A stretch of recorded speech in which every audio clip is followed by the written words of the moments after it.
En una época donde Israel aún no tenía rey, cuando la voz de Dios parecía un eco lejano y el pueblo caminaba entre dudas y confusión, una mujer llamada Ana derramaba lágrimas en silencio. Año tras año subía al templo de Silo junto a su esposo Elcaná, pero mientras otros presentaban ofrendas con alegría, ella presentaba un corazón desgarrado por la esterilidad.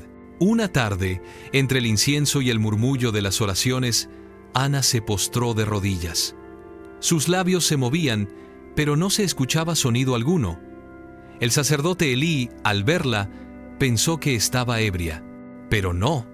Lo que salía de su alma era un grito ardiente hacia el cielo. Señor de los ejércitos, suplicó, si miras mi aflicción y me das un hijo, lo consagraré a ti por todos los días de su vida. Elí, conmovido, le dijo, ve en paz. El Dios de Israel conceda la petición que has hecho. Y así, el milagro ocurrió. Ana concibió y dio a luz a un niño al que llamó Samuel, cuyo nombre significa Dios ha escuchado. La madre no olvidó su promesa. Cuando el niño fue destetado, lo llevó al templo y lo entregó a Elí.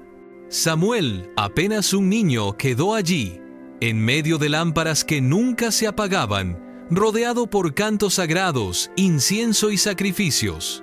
El destino de aquel niño sería distinto al de cualquier otro en Israel. No sería un simple siervo en el templo, ni solo un profeta más, sino el hombre que abriría un nuevo capítulo en la historia del pueblo elegido. Y mientras Samuel crecía bajo la mirada de Dios, una noche especial estaba a punto de llegar. El templo estaba en silencio. La lámpara de Dios aún ardía, lanzando destellos dorados sobre las paredes sagradas. Elí, ya anciano y con la vista casi apagada, dormía en su habitación. Mientras tanto, Samuel descansaba cerca del arca del pacto, donde la presencia del Señor reposaba. De pronto, en la calma de la noche, una voz rompió el silencio. ¡Samuel! El niño se levantó, aún soñoliento, y corrió hacia donde estaba Elí. «Aquí estoy. ¿Me llamaste?» Elí, medio despierto, respondió, «No, hijo mío, vuelve a acostarte». Samuel obedeció, pero de nuevo la voz se oyó, «Samuel». Otra vez corrió hacia el sacerdote. Y otra vez, Elí negó haberlo llamado. Por tercera vez, la voz resonó en la oscuridad, «Samuel». Y por tercera vez, el muchacho acudió. Fue entonces cuando Elí comprendió lo que sucedía. El Altísimo, que durante tanto tiempo había guardado silencio, estaba llamando al niño. El anciano miró a Samuel con solemnidad y le dijo, «Si vuelves a escuchar la voz, responde, habla, Señor, que tu siervo escucha». Samuel regresó a su lecho, el corazón palpitándole con fuerza. El aire parecía vibrar con misterio, como si los muros mismos del templo esperaran lo inevitable. Entonces la voz volvió, clara, poderosa, cercana como un susurro al oído y a la vez majestuosa como un trueno. «Samuel, Samuel». El niño, temblando, respondió con fe, «Habla, Señor, que tu siervo escucha». A partir de esa noche, la vida de Samuel nunca sería la misma. Dios lo eligió para ser su profeta, su mensajero, el puente entre el cielo y la tierra. Pero el primer mensaje que el joven debía llevar no sería fácil de pronunciar. El silencio del templo se volvió más denso. Samuel, con los ojos abiertos como platos, escuchaba cada palabra que descendía desde lo alto. Pero no eran palabras dulces de consuelo, sino un juicio severo contra la casa de Elí, aquel que había sido su maestro y protector. El Señor habló con voz firme. «Haré algo en Israel que a quien lo oiga le zumbarán los oídos. El pecado de los hijos de Elí no será borrado, y su casa quedará marcada para siempre». El corazón de Samuel se encogió. ¿Cómo podría, siendo apenas un niño, repetir esas palabras a Elí? Pasó la noche en vela, temiendo el amanecer. Cuando al fin salió el sol, Samuel intentó continuar con sus tareas como si nada hubiera pasado. Pero Elí lo llamó con voz grave. Samuel, hijo mío, ¿qué fue lo que Dios te dijo? No me ocultes nada. El muchacho tragó saliva, sintió un nudo en la garganta y con valor comenzó a hablar. Palabra por palabra, relató el juicio de Dios sobre la familia de su maestro. Elí escuchó sin interrumpir. Y cuando Samuel terminó, el anciano cerró los ojos y murmuró con resignación: Él es el Señor. Que haga lo que bien le parezca. Desde ese día Samuel fue reconocido en todo Israel como profeta verdadero. Ninguna de sus palabras caía en tierra sin cumplirse. El niño se estaba convirtiendo en hombre, y la voz de Dios lo acompañaba en cada paso. Y mientras Samuel crecía en favor y autoridad, las sombras de un enemigo ancestral se levantaban contra Israel, preparando el escenario para el primer gran desafío del profeta. El tiempo pasó, y Samuel se convirtió en profeta y juez de Israel.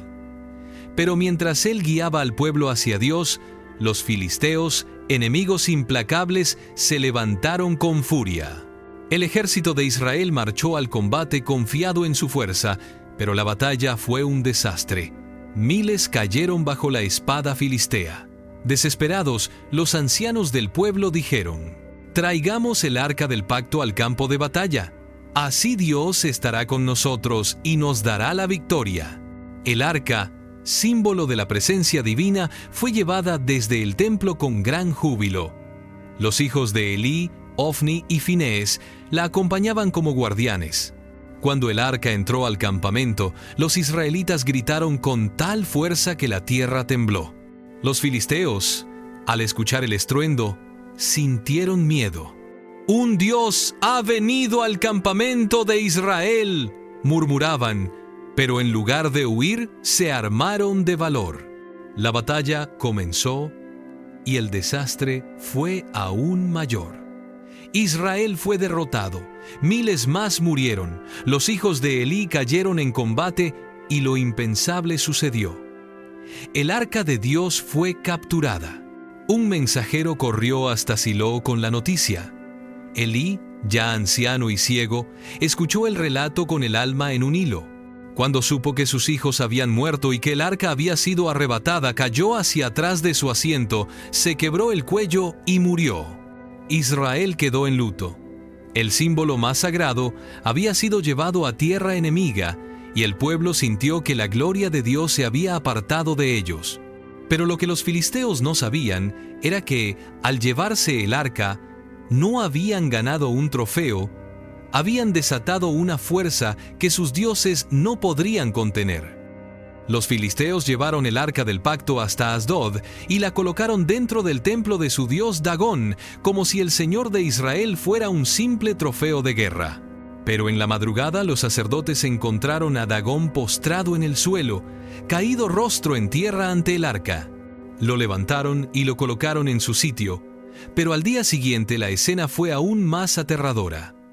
Dagón estaba nuevamente en el suelo, solo que esta vez con la cabeza y las manos cortadas, esparcidas junto al umbral.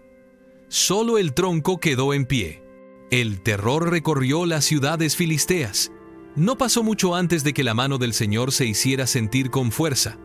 Tumores, plagas y calamidades golpeaban a cada lugar donde el arca era llevada. Nadie quería tenerla, pues la presencia de Dios se había convertido en un juicio ardiente contra sus enemigos. Desesperados, los filisteos reunieron a sus sacerdotes y adivinos. «¿Qué haremos con el arca del Dios de Israel?», preguntaron. Y estos aconsejaron: «Devuélvanla con una ofrenda de restitución, pues de lo contrario, su mano seguirá pesando contra nosotros». Así, el arca fue colocada sobre un carro tirado por vacas recién paridas, sin guía humana, y enviada de regreso a Israel. Las vacas caminaron directamente hacia Bet-Semes, como conducidas por una fuerza invisible, hasta que el pueblo de Israel la recibió con júbilo y sacrificios de alabanza. La gloria de Dios había regresado a su pueblo. Y Samuel, viendo estas cosas, se levantó como líder firme para guiar a Israel en tiempos de caos. Pero mientras el arca volvía, Samuel aún debía enfrentarse al mayor desafío: restaurar la fe de un pueblo que seguía dividido entre servir a Dios o a los ídolos. Pasaron los años, y aunque el arca había vuelto, el corazón del pueblo seguía dividido. Muchos aún adoraban a los Baales y a las imágenes de Astarte. Samuel, viendo el peligro, reunió a todo Israel en un lugar llamado Mizpa. De pie como un profeta de fuego, clamó al pueblo: «Si de verdad quieren volverse al Señor, quiten de entre ustedes los dioses ajenos. Entréguense de todo corazón al Altísimo, y Él los librará de mano de los filisteos». Las multitudes, conmovidas, comenzaron a destruir sus ídolos y a confesar sus pecados en alta voz. Allí, en Mizpa, Samuel levantó un altar y ofreció un cordero como sacrificio, mientras clamaba a Dios por el perdón y la victoria de Israel. Pero los filisteos, al enterarse de aquella reunión, marcharon contra el pueblo para destruirlos en su momento de vulnerabilidad. Los israelitas, aterrados, suplicaron a Samuel: «No dejes de clamar al Señor nuestro Dios para que nos libre de sus manos». Samuel alzó su voz y su oración subió al cielo como un rugido de guerra. Y cuando los filisteos se lanzaron al ataque, un trueno ensordecedor partió el cielo en dos. El estrépito divino desató pánico entre los enemigos, que huyeron despavoridos. Israel los persiguió y los derrotó con fuerza inesperada. En señal de victoria, Samuel levantó una gran piedra y la llamó Ebenezer, que significa: «Hasta aquí nos ayudó el Señor». Ese día, Israel entendió que su verdadera fuerza no estaba en espadas ni en carros, sino en el Dios que respondía al clamor de un corazón sincero. Pero aunque el pueblo celebraba la paz, una nueva inquietud empezaba a nacer en sus corazones, una que pondría a prueba no solo la fe de Samuel, sino también el rumbo de toda la nación. Los años pasaron y Samuel envejeció. Sus cabellos se volvieron blancos como la ceniza, pero su voz aún ardía con autoridad. Sin embargo, al hacerse mayor, nombró jueces a sus hijos, y estos no siguieron sus caminos. Buscaban ganancias, aceptaban sobornos y torcían la justicia. El pueblo, cansado de la corrupción y mirando con envidia a las naciones vecinas, se reunió y pidió lo impensable: «Samuel, danos un rey que nos gobierne, como tienen todas las naciones». Esas palabras fueron como una daga en el corazón del profeta. Durante años había enseñado que Dios era su único rey, su verdadero protector. ¿Cómo podían rechazar al Altísimo para ponerse bajo un trono humano? Samuel oró, derramando su frustración ante el Señor. Y Dios le respondió con tristeza, pero con firmeza: «No te han rechazado a ti, sino a mí, para que no reines sobre ellos. Oye su voz, pero adviérteles lo que hará el rey que ellos piden». Así, Samuel se levantó delante del pueblo y con voz tronante les anunció: «El rey que ustedes quieren tomará a sus hijos para su ejército, tomará a sus hijas como siervas, tomará lo mejor de sus campos, de sus viñas y de sus rebaños. Ustedes mismos serán sus esclavos. Y cuando clamen por causa de ese rey, el Señor no los oirá». Aún así, el pueblo gritó al unísono: «No importa, queremos un rey que nos gobierne y pelee nuestras batallas». El cielo se cubrió de nubes oscuras, como si la misma creación se entristeciera ante aquella decisión. Y Samuel, con el alma pesada, aceptó el mandato de Dios. Debía ungir al primer rey de Israel. El destino de la nación estaba a punto de cambiar para siempre. En aquellos días, un joven alto, fuerte y de porte imponente buscaba las asnas perdidas de su padre. Nadie imaginaba que ese sencillo viaje lo llevaría al encuentro con su destino. Su nombre era Saúl, de la tribu de Benjamín. Guiado por la providencia, Saúl llegó hasta Samuel, y Dios le habló al profeta: «Este es el hombre que gobernará a mi pueblo. Él será el rey que ellos han pedido». Samuel, con la solemnidad de un enviado celestial, tomó un cuerno lleno de aceite y lo derramó sobre la cabeza de Saúl. El aceite resbaló como un río dorado, símbolo del Espíritu de Dios que reposaría sobre él. Y Samuel declaró con firmeza: «El Señor te unge hoy como príncipe sobre su heredad». Desde ese momento el corazón de Saúl fue transformado. El Espíritu de Dios vino sobre él con poder, y el pueblo, al verlo, se llenó de asombro. Samuel convocó a toda la nación en Mizpa y presentó a Saúl ante las tribus. Al verlo, más alto que cualquiera de los presentes, todos gritaron: ¡Viva el rey! El pueblo celebraba con júbilo, convencido de que ahora serían como las demás naciones, con un monarca que marcharía al frente de sus ejércitos. Pero Samuel, aunque obediente, llevaba en su corazón una sombra de inquietud. Sabía que aquel trono no estaba libre de pruebas y que el verdadero rey seguía siendo Dios. Los años de Saúl comenzarían con gloria y victoria. Pero muy pronto, la desobediencia abriría una grieta peligrosa entre el rey y el Señor, y Samuel sería el testigo doloroso de esa caída. El reinado de Saúl comenzó con fuerza. Lideró a Israel contra los amonitas y los filisteos, y el pueblo lo aclamaba como héroe. Pero la verdadera grandeza de un rey no está en la espada, sino en la obediencia al Dios que lo eligió. La primera prueba llegó en Gilgal. Samuel había ordenado a Saúl esperar 7 días para ofrecer sacrificio antes de la batalla, pero al ver que el pueblo se impacientaba y que el enemigo se acercaba, Saúl tomó el incienso en sus propias manos y ofreció el sacrificio. Justo cuando terminó, Samuel apareció. Con rostro severo, el profeta tronó: ¿Qué has hecho? Has actuado neciamente. No guardaste el mandamiento del Señor, y ahora tu reino no permanecerá. Dios ha buscado un hombre conforme a su corazón para ser príncipe sobre su pueblo. El corazón de Saúl se agitó entre orgullo y temor, pero aún quedaba una segunda prueba. Dios le ordenó destruir por completo a los amalecitas y todo lo que les pertenecía. Saúl marchó a la guerra, venció, pero perdonó al rey Agag y guardó lo mejor del ganado, diciendo que lo ofrecería en sacrificio al Señor. Cuando Samuel llegó y escuchó el balido de las ovejas, su voz se alzó como un trueno. ¿Acaso se complace el Señor tanto en sacrificios como en la obediencia a su palabra? La obediencia vale más que los sacrificios, y prestar atención más que la grasa de carneros. Porque desechaste la palabra del Señor, Él te ha desechado como rey. Saúl, desesperado, trató de aferrarse al manto del profeta, y al hacerlo, lo rasgó.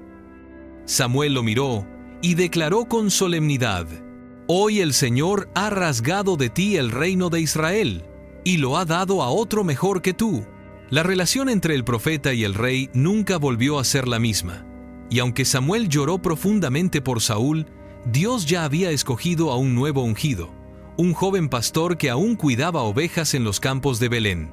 El corazón de Samuel estaba cargado de tristeza por Saúl, pero una mañana la voz de Dios lo sorprendió con una orden: ¿Hasta cuándo llorarás a Saúl? Llena tu cuerno de aceite y ve a Belén, porque he provisto entre los hijos de Isaí a un rey para mí. Con paso firme y el cuerno de aceite escondido bajo su manto, Samuel llegó a Belén.